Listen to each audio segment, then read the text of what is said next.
साहब एक कथा कलामी की मार चाहूँगा, कॉन्फिडेंस को थोड़ा सा शेकी रहने दें। रऊफ साहब के पास जाना एक बड़ा दिलचस्प और अच्छा सा सवाल, क्योंकि उन्होंने बॉलिंग का जिक्र कर दिया। आपको क्या फ़र्क नज़र आ रहा है रऊफ साहब? शाहीन स्टंप्स को अटैक करते हुए ज़्यादा दिखाई दे रहे हैं, जो उनकी इकॉनमी थोड़ा बेहतर हुई है, या लेंथ रन्स उनको कम लग रहे हैं? कल की अगर हम देखते हैं तो उसमें भी आपको लगता है अगर पेस थोड़ी नीचे है तो लाइन लेंथ पर उन्होंने उस पर काम करना शुरू किया? देखिए अब सब डेफिनेट करना पड़ेगा, क्योंकि काफ़ी अर्सा यंग है ना, एनर्जेटिक होता है बच्चा, कोई 18-19 या अगर 20-22 साल की एज में कोई भी आता है तो उसमें क्या अपनी एनर्जी होती है, वो आपका माइंड एक्सेप्ट नहीं करता कि आपकी जो पेस है उसमें डिक्लाइन आ चुका है। तो इसको एक्सेप्ट करते हुए आपको कम से कम 1 साल या इस तरह का अरसा लग जाता है।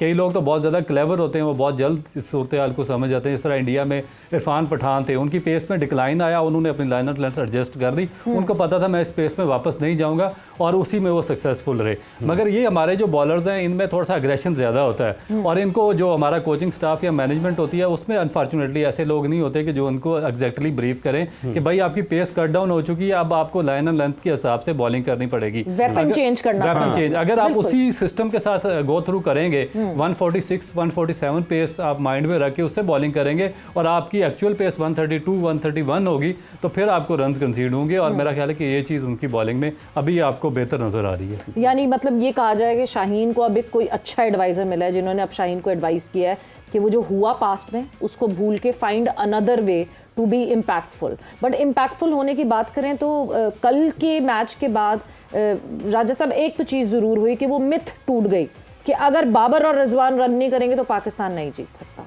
कल एटलीस्ट उस मिथ को बर्स्ट किया गया कि बिल्कुल प्लेयर्स में पोटेंशियल है, और पाकिस्तान टीम के प्लेयर्स सिर्फ 2 के ऊपर नहीं डिपेंड करती, पाकिस्तान टीम या 3 के ऊपर नहीं डिपेंड करती, it is the complete team game. I wonder why the vice captain has been dropped during the quick cricket. ये मेरी समझ से बाहर तक बात है, ये मुझे समझा दे मुझे क्या कोई उनको क्या कैलस था, क्या तकलीफ थी? और ये बड़ा संजीदा सवाल है आपका, और बड़ा गहरा सवाल है, और क्रिकेट प्रॉपर क्रिकेटिंग क्वेश्चन है। अब इसमें देखें, बिसाइड दी जो एक सदर दफ्तर है जिसपे हम बजा और सही भी रकीक हमले करते हैं, ये इनकी कोताही है, इनकी नालायकी है, इन्होंने ये कर दिया, इन्होंने वो कर दिया। कुछ प्लेयरों को घर से भी चीज़ें लेके आनी चाहिए। हमारा ये हुआ कि जो अर्बन कल्चर था ना क्रिकेट का, वो बर्बाद होकर रह गया। अब मेरी तरह के पेंडू जो हैं वो क्रिकेट की पोजीशन संभाल के बैठ गए हैं, उनको पता है नहीं कि इसके नॉर्म्स क्या हैं, इसका पैट्रियोटिज्म क्या है, इसकी लेगेसी क्या है, इसके मैनर्स क्या है। तो सारे अफसरान जो हैं, बस माजरत चाहता हूं, बाबू जो हैं वो तो उनको नहीं कहा जा सकता जिसका आपने अभी जिक्र नहीं, वो जो बाबू मैं जो काम करने वाले बाबुओं की उनमें क्वालिफाइड भी हैं, ज़्यादा तनख्वाह वाले हैं, क्वालिफाइड भी हैं इसमें। अभी ये जो ICC का सारा उस तरफ शायद आप आए, ये लफड़ा हुआ है, इसमें उनकी बड़ी इनपुट थी। उनके जो बड़े मनसूबा साथ जहन है ना, उन्होंने चेयरमैन साहब को, तो मैं इस चीज़ का मेरी अजम्पशन है कि वो शायद क्रिकेट के इतने मैटर्स को समझते नहीं। ज़ाहिर है कि जिन लोगों ने 5-5 6-6 सालों से कुर्सियाँ संभाली होंगी, उन्होंने कुछ ना कुछ इनपुट दी होगी। तो ये सारी सूरत हाल के अंदर मेरे ख्याल में प्लेयर्स का जो अपना एक बैकग्राउंड है, जो पस मंजर है, जो पेरेंटहुड है, जो अंकल और भाईजान है, वो तो है ही नहीं। हम खुद से मिलते रहते हैं, हाफिज साहब भी मिलते हैं, आप भी मिलती हैं प्लेयर्स को, और उनसे बात करो तो वो अपने 100 को 200 को भी एक्सप्लेन नहीं कर सकते। रन थ्रू करेंगे, 4-4 5-5 आउट करेंगे, वो भी नहीं बता सके कि हमने किस तरह किया, ये मैजिक कैसे हुआ। तो ऐसी चीजें जिसमें हमें बहुत से प्रॉस और कॉन्स और फैक्टर्स को देखना होगा।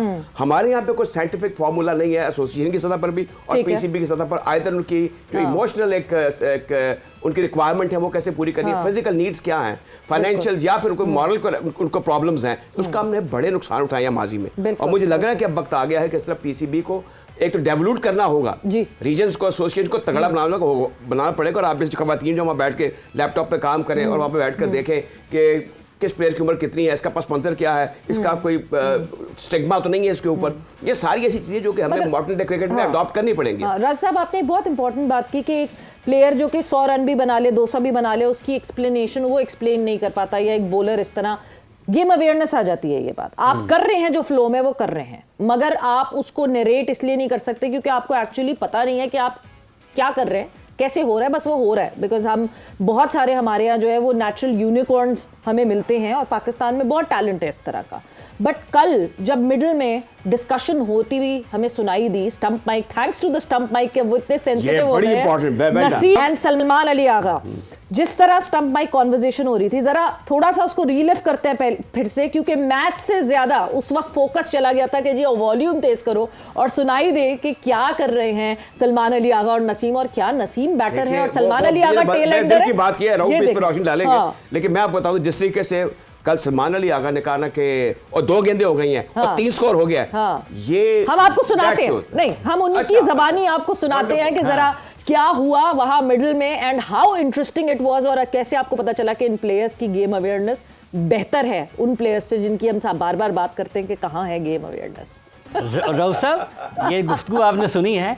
एक चीज़ जो नसीम शाह के, सलमान की भी बात करते हैं, नसीम ये कुछ तीसरा चौथा मौका नज़र आता है उसके साल 1.5-2 साल के अंदर कि वाइट बॉल क्रिकेट में, रेड बॉल क्रिकेट में एक मतलब उन्होंने बाबर के साथ भी लंबी पार्टनरशिप की थी। ये जो इस किस्म की सिचुएशन आती है वो मेंटली लोगों से ज़्यादा बेहतर लगता है। श्रीलंका वाला मैच, अफगानिस्तान वाला मैच और ये मैच, अभी भी वो सलमान बैट्समैन है वो उसको कह रहा है तुम ईजी हो जाओ, ईजी हो जाओ। तो ये क्या खास चीज़ है किसी खिलाड़ी में? देखिए बेसिकली ये डिपेंड करता है कि आपकी नेचर किस किस्म की है। मैं आपको एग्जांपल देता हूँ, पास्ट में हमारे 2 प्लेयर्स सुपर ग्रेटेस्ट प्लेयर्स रहे हैं, एक जावेद मियांदाद और एक इमरान खान। जावेद मियांदाद की नेचर इस टाइप की थी कि वो बोलते थे, कम्पीट करते थे दूसरे के साथ, जब तक उनकी किसी के साथ लड़ाई या अड़फस ना हो दूसरी टीम के साथ, वो रिएक्ट नहीं करते थे। तो वो अपने आप को इसको अरोज करने के लिए स्पोर्ट्स में, तो वो उनको इस तरह की बातें करनी पड़ती थी, इंजॉय करते थे। दूसरी जानिब अगर आप देखें, इमरान खान और माजिद खान बिल्कुल क्वाइट कैरेक्टर थे, वो बात ही नहीं करते थे। इवन जो ऑस्ट्रेलियन कैप्टन स्टीव वाह थे, आप हार्डली उनको सुनेंगे उनके पूरे करियर में कभी उन्होंने ग्राउंड में किसी के साथ बात ही की होगी। तो ये डिफरेंट टाइप के कैरेक्टर्स होते हैं और उनकी अपनी बॉडी लैंग्वेज होती है कि किस तरीके से आप अपने आप को अंदर अपने आप को आप अवेयर करते हैं, एंजॉय किस तरह करते हैं और आप अपनी जो परफॉर्मेंस है उसको किस तरीके से बूस्ट कर सकते हैं। तो मेरा ख्याल है कि नसीम शाह इस टाइप के प्लेयर हैं कि वो जब तक बातें ना करे, जब तक किसी के साथ ऊंची आवाज़ से इस तरह वो मिक्सअप ना हो उनके लिए परफॉर्म करना मुश्किल होता है। तो ये मेरा ख्याल है कि एज इट इज़ उनकी नेचर के मुताबिक है। राजा साहब, इस पूरी कॉन्वर्जेशन में नसीम ने एक बात की कि बड़ा सिंगल होगा तो लेंगे वरना नहीं लेंगे, 21 बॉलों पे 16 ही चाहिए। मतलब दिस वाज, हम बार बार कहते हैं बोर्ड पे नजर होना बहुत जरूरी होती है, you need to have that equation in your mind. उस इक्वेशन के हिसाब से जरूरत ही नहीं है चांस लेने की। जब रन बॉल से नीचे की कहानी आ गई है तो व्हाट इज द पॉइंट कि आए 5 बॉलें जो है वो डॉट कर दें और उसके बाद हिट आउट करने की कोशिश करें और आउट हो जाए। तो अवेयरनेस की बात हुई है सारी। देखिए आप ठीक कह रही है, और इसमें एक और चीज़ है कि लग रहा था कि सलमान अली आगा को, मैंने ये यहाँ लाहौर में एक नाइट क्रिकेट का टूर्नामेंट होता है उसमें देखा था, तो उस वक्त ये इस फ्रेम में नहीं आया था, यानी पाकिस्तान के फ्रेम में, तो मुझे अंदाज़ा हो गया कि ये बड़े संजीदा इंसान है।